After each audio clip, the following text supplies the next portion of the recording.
You're listening to 99.7 FM. KPJM-LP, Payson. Okay, on the phone with me this morning I have Kathy Peach. She wrote The Tiniest Tumbleweeds, a children's book. Good morning, Kathy. Good morning, Pam. How are you? I'm great. How are you? I'm doing really well. Good. You're in Chandler today, huh? In Phoenix? I am in Phoenix, yes. Oh, how's the weather? Incredibly warm. I bet. I always have to ask people down there, how's the weather? We have plenty of sunshine, let's put it that way. Yeah, definitely. You got quite the sunshine, don't you? Yeah, we do. Well, I've been reading a lot about your book coming up that you had put out. And when did you put your book out? When did you finally get it out there? The release date was January 18th of 2016, this year. Wow. So today, The Tiniest Tumbleweed is a half birthday old. Well, happy half birthday. Indeed. That's We're pretty exciting. excited. Cool. Yes. I'm planning cupcakes and ice cream and balloons for Tiny Tumbleweed and her friend, the Sparrow. So we'll partake after work today. Oh, how fun. It will be. That's exciting. And can, tell us a little bit about what The Tiniest Tumbleweeds is? What it's about? Sure, I'll be glad to tell you. The book is about two Sonoran desert characters, a sparrow and a tiny tumbleweed, that come into limitation. They are both very small. They are so small that they worry that they're not going to be able to grow up and do the things that tumbleweeds and birds do, such as bloom and make seeds for the tumbleweed and fly and spread the seeds for the bird. So the book is about them working through their insecurities based on the modeling and help of their parents. And they both work really, really hard to become their best selves. Oh, wow. In the end, they end up being perfect service to each other because they're both small and they fit well for each other.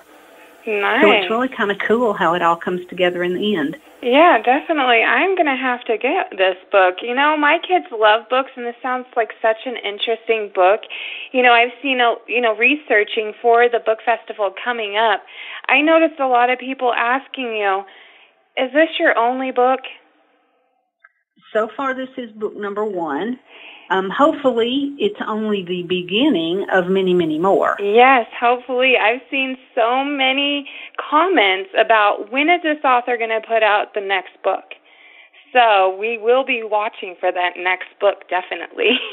Thank you. Yes, and can you tell us why you chose the topic of self-efficacy, especially for a children's book? Sure. Let me tell you how the story came about, and we'll talk about self-efficacy just a little bit. Okay. I'm a recent college graduate at age 50 plus. As part of being in college, I worked my way through by teaching preschool. My degree is in early childhood education and early childhood special education. So one afternoon at preschool, we came inside from our outside activities, and we washed our hands and got our water and all the things that we would normally do. And I announced the art project for the afternoon. Well, immediately, I have 3- and 4-year-olds jumping up and down and flitting and flopping around saying, I'm going to get the brushes and I'm going to do this and I want to sit here and all that kind of activity, except for one little girl. And this sweet little girl stood by herself on the floor, and she looked up at me with her beautiful brown eyes and said, I can't do that. Well, as a teacher, immediately you go into the self-reflection mode of, what did I just say? Did I make it sound harder than it was? Did I use big words? Did I talk too fast? Did I contribute in any way to her self-doubt? Well, I looked around and all the other kids were, busy and getting out paintbrushes and crayons and all that kind of stuff. And I began to wonder, where does self-doubt come from in a 3 or a 4-year-old? I mean, they should be in a place where they could accomplish anything, right? Definitely. So it made me stop and think about, as a teacher, what am I saying? What am I doing to help my 3- and 4-year-olds realize that they're capable of so much, practically limitless? Right. And immediately I thought of the work that I had done in college around self-efficacy and the study of Albert Bandura's work in that field. Self-efficacy is really important because it is our beliefs in our abilities to succeed. How much do I believe that I have the ability to do a task, be successful, and then enjoy the benefits of that? Well, that was a whole new concept for me, particularly, as a new teacher. So, I dove into that world, and the Tiniest Tumbleweed is a result of all of that research and all that planning and all of that extra learning that I got to do through ASU and Barrett the Honors College. I really, really enjoyed it, and I think it's so important for kids and teachers, Yeah, definitely. Definitely. And this morning with self-efficacy, not too many people know, what that was, and you definitely explained that to us. Can you tell us what the difference between that and self-esteem is? Oh, sure. I'm not a psychologist, and I'm not a child developmentalist, so I'm going to give you the layman's term, or the layman's explanation. Self-esteem is how you feel about yourself. Self-efficacy is your beliefs in your abilities. So when I think about it, it's like self-efficacy is the platform that self-esteem sits on. When I have a task and I complete it, and I complete it well, that helps build competence. And when I have competence, I feel good about myself. Definitely. So that's kind of how I arranged it in my mind. Oh, perfect. Well, that is a great way of, putting that. It makes you, I understood it a lot more myself. I had to ask you quite a few times, how do you even say that word? So you know where I stood with that. I'm sure there might have been others, too. Oh, sure. Efficacy is not a word that we use every day. No, not at all. And I was trying to tell my kids, and he said self-efficiency. She said self-efficacy. So it was something different with each one of us. Well, there you go. So we learned a new vocabulary word today. How about that? Yes, we did. We learned something new every day. Can you tell us why you picked tumbleweeds and birds? Oh, my goodness. There's a story. So I'm from Middle Tennessee, lived there all my life until age 54 when I moved to Chandler. And we don't have tumbleweeds that roll down the street in Nashville, Tennessee, okay? So I was driving to work one day in my little sports car, and I had the convertible top down, and I was watching tumbleweeds in the distance roll in front of my car. The wind was blowing just a little bit, and it was nice, and I was totally enthralled because I haven't ever seen anything like that before. And I'm laughing, thinking, oh, my gosh, tumbleweeds are real. Look at that, Well, all of a sudden, this huge tumbleweed rolls out in front of my car. And I don't have a choice but to drive through it. Oh, no. And and when I did, sticks exploded everywhere. They were in my car. They were in my hair. They were on the side of the road. And I am just laughing so hard. And I immediately pull over, grab my phone, and call my friends in Nashville and say, hey, you've got to come see this. I just ran over a tumbleweed. They're real. It's huge. I've got sticks everywhere. I'm going to have to vacuum my car. And we laughed and laughed and laughed. Well, a couple of days later, I'm sitting in my backyard, on the patio, and I'm drinking a cup of coffee, and I'm thinking, dang, that tumbleweed was huge. I wonder if there are smaller tumbleweeds. I wonder if there's tiny tumbleweeds. Oh, what if there was the tiniest tumbleweed? And I thought, oh, my gosh, there's a title for a children's book. Oh, wow, so that is nice. Isn't that cool? That's how that kind of all came together. Now, the bird piece is a story, too. I drive to my daughter's house, And when I go the back way, I pass a dairy farm. Now, again, I'm from Nashville, the South. I enjoy looking at the cows and all that thing. It makes me think of home, right? Well, we've got tumbleweeds that have blown up against the fence, and all of a sudden, a tiny bird, dove into a tumbleweed. Oh, wow. And he didn't come out. And I thought, oh my gosh, did I really see that? Did that just happen? So then I made it a point to drive by this dairy farm every time I could. And sure enough, I would watch birds literally dive out of the sky into these tumbleweeds. Well, one day I parked my car and just sat and watched. And there were as many as 20 of these little bitty birds sitting inside tumbleweeds just chirping. And they are so loud to be so small. And I thought, oh my gosh, there's at least one purpose for a tumbleweed. It provides shelter for the birds. Yeah. Well, the next thought was, well, what about your tiny tumbleweed? How would a bird get inside a tiny tumbleweed? Well, the bird would have to be tiny too. Right. That's how the story happened. Oh, that is such an awesome story. Isn't that cool? That is cool. That is a great way to come up with the children's title for a book. Yeah, absolutely. And it's just nature. It's just yes, absolutely. things that happen around us. And who would have ever thought that there is a natural synergy between tumbleweeds and birds? Yeah, definitely. I would not have thought of it. I know. How cool. When I was looking the other day, tumbleweed, here's another thing for our listeners to think this morning, since it is the morning of learning. Tumbleweed is actually a color of a crayon also. Do you know, I just found that out. I did too, by researching you.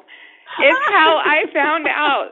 And I had to tell my daughter, because she does this thing with the jump rope over her head. She says, helicopter, helicopter, pick a color. And in the color, I yelled tumbleweed. And she goes, that's not a color. And I said, it actually is. I found out today by this lady's book, The Tumbleweeds. So, yes, this morning we all learned that tumbleweed is also a color to a Crayola. And that is true. How exciting. And I had no idea. One of the things I get to do that is just a thrill for my heart is to go to different places and read the book to children. And I had the opportunity to read that Saturday morning at one of the museums here in Phoenix. And they had created a craft to follow the book. So the children were, coloring and cutting and all that kind of thing. And one sweet little girl brought me the crayon. And she said, look, Miss Peach, it says tumbleweed. And I couldn't believe it, but it does. How cool. How cool. See, you learned for someone so much younger that word, and I learned it from you. So thank you. There you go. Everything that happens to the tumbleweed also happens to the sparrow. Is that by design? Yes. Let me tell you kind of how that came about. In our children's literature class at the community college where I first enrolled, we embarked on a study on the features of quality in children's literature. Super course, super interesting. I learned so much. One of the authors that we read in that course was Brian Selznick. So after I read through, and studied the book that we were going through in class, I bought another one of his books that was titled Wonderstruck. Well, in Wonderstruck, he used a parallel storyline. What happened to the main character in current time also happened to a relative of the main character in a past time. And I thought, how interesting. I've never seen a children's book that has a parallel storyline. Yeah. So I thought, I'll write that. Not only that, when you teach children, one of the things that's important is to give them the message more than once. It's okay to tell them an important message 2 or 3 times. Well, the theme of the book is that Tiny Tumbleweed goes to her mom and says, well, I'll be as big and strong as my brothers and sisters. And Mother Tumbleweed very wisely says, perhaps not, but you will be as big and strong as you can be. And that's just fine. Just fine indeed. Right. Well, that's such an incredible message. Why not say it twice?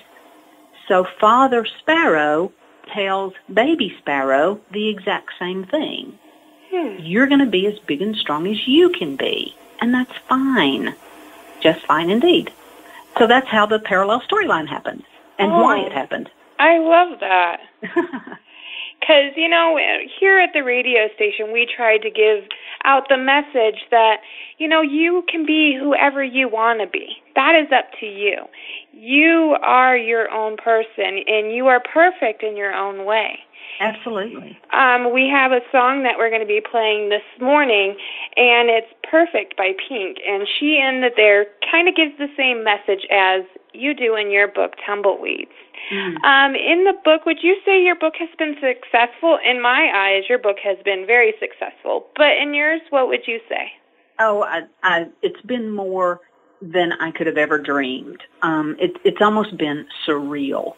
You know, when you put a product on the market, you do your best to put a quality product that people can enjoy, but that also serves a purpose and can help teach children. And one of the unique things about this book is that there's a curriculum guide in the back that meets all of the third grade reading standards for the state of Arizona. So the book is designed so that teachers can just pick it up and teach it. It's got literally their lessons in it, if you will. So, you know, I hoped that we put a really good product on the market, and it has indeed been very, very well received. And I'm just delighted, and I can't wait to see, you know, what's next, where else it goes, who I get definitely. to meet. Oh, yes, absolutely. I can't wait to grab a hold of one of these books. Can you tell us, you know, everybody else out there, the listeners this morning, where they can grab a hold of the Tiniest Tumbleweed? Oh, sure. It's on Amazon.com, of course, and Barnes & Noble, of course. You can also purchase it through the Tiniest Tumbleweed's webpage, which is www.tiniesttumbleweed.com. Perfect. Yeah. And you can also purchase through the publisher, 5 Star Publications. Just give them a call, and they'll be glad to ship your book to you. Nice. I think another reason this book has been so successful is because of the illustrations. Right. I was just going to say something about that. You know, those pictures in that story are amazing, and that was illustrated by Alex Lopez. Yes. Wow, what a talented man. Indeed. Very talented. He did an amazing job. I mean, who could have thought to draw such a good tumbleweed, right? Oh, I know. And when I first started working on it and chose a tumbleweed, you know, I was kind of warned, you know, Kathy, I'm not sure that a tumbleweed is marketable. I mean, how would a child ever fall in love with a tumbleweed? Mm-hmm. And look what he's done. Oh my gosh. I mean, you can't help but fall in love with the characters the minute you open the book. They're adorable. One of my favorite things that he did is that he has drawn Mother Tumbleweed with her hair up in a bun. Oh. Alex has triplet girls. Oh, wow. So he never has a dull moment in his life then, does he? Never. One of the things that I learned after the fact is that he connected emotionally with the story because his girls were preemies. They were small, and they had to work really hard. And so did he and his wife. You know, parenting a preemie is a big job, but parenting 3 of them at one time is you know, amazing. Oh, wow, yeah. I could never imagine. Oh, yeah, for real. So I can almost imagine him coming home from work and finding his wife's hair pulled up in a bun on the top of her head because she's been dealing with the girls all day, you know? Yes, absolutely. So it's just amazing how he has connected with these characters and connected the characters to the storyline. I tell people all the time, buy the book for the artwork, really. Yeah, definitely. And the story, it just has such a good storyline to it to help these children. Everybody feels small and inadequate at some point in their lives. Of course we all do. Definitely. And this book is to help show you that we are big and as strong as we can be. And you said that a few times this morning, and I love that. And I'm going to use that. We are as big and as strong as we can be. Oh, please do use it. Yes, and we, just follow with that. Follow your dreams. And if there's anything that you can say to, anybody else out there that's just sitting at home and they might have some ideas in their head, what would you say for them to do? As far as ideas of writing a story? Or just anything, because you've shown them that you can develop abilities at any time in life. Oh, absolutely. One of the things I wanted to do with the book was send a message that was ageless and timeless. The beauty, I think, of this book is that it teaches children, but it also speaks to adults. There are no limits to what we can accomplish and what we can achieve. It's our choice to develop the capabilities to achieve.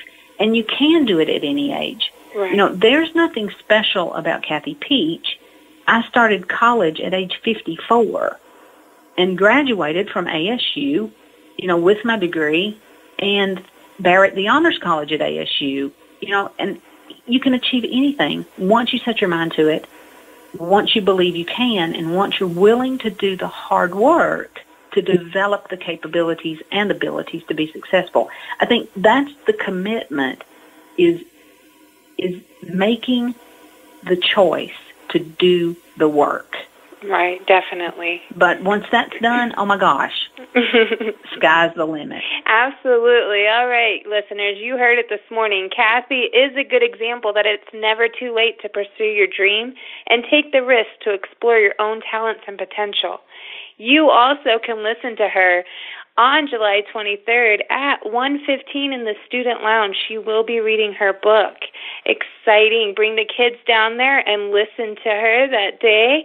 Get your copy of The Tiniest Tumbleweed also that morning, right? Yes, absolutely. They can also buy it there at the book fair? Yeah, you can, and I'll be more than happy to autograph it and personalize it to whomever you would like. Perfect. I hope me and my children can make it down there and shake your hand, meet you, and get our signed copy. It would be my honor. Well, I want to thank you for joining us this morning on 99.7. I want you to have a great weekend, and I can't wait to meet you. Thank you. I can't wait either. Well, you have a great day. Thank you. Thank you.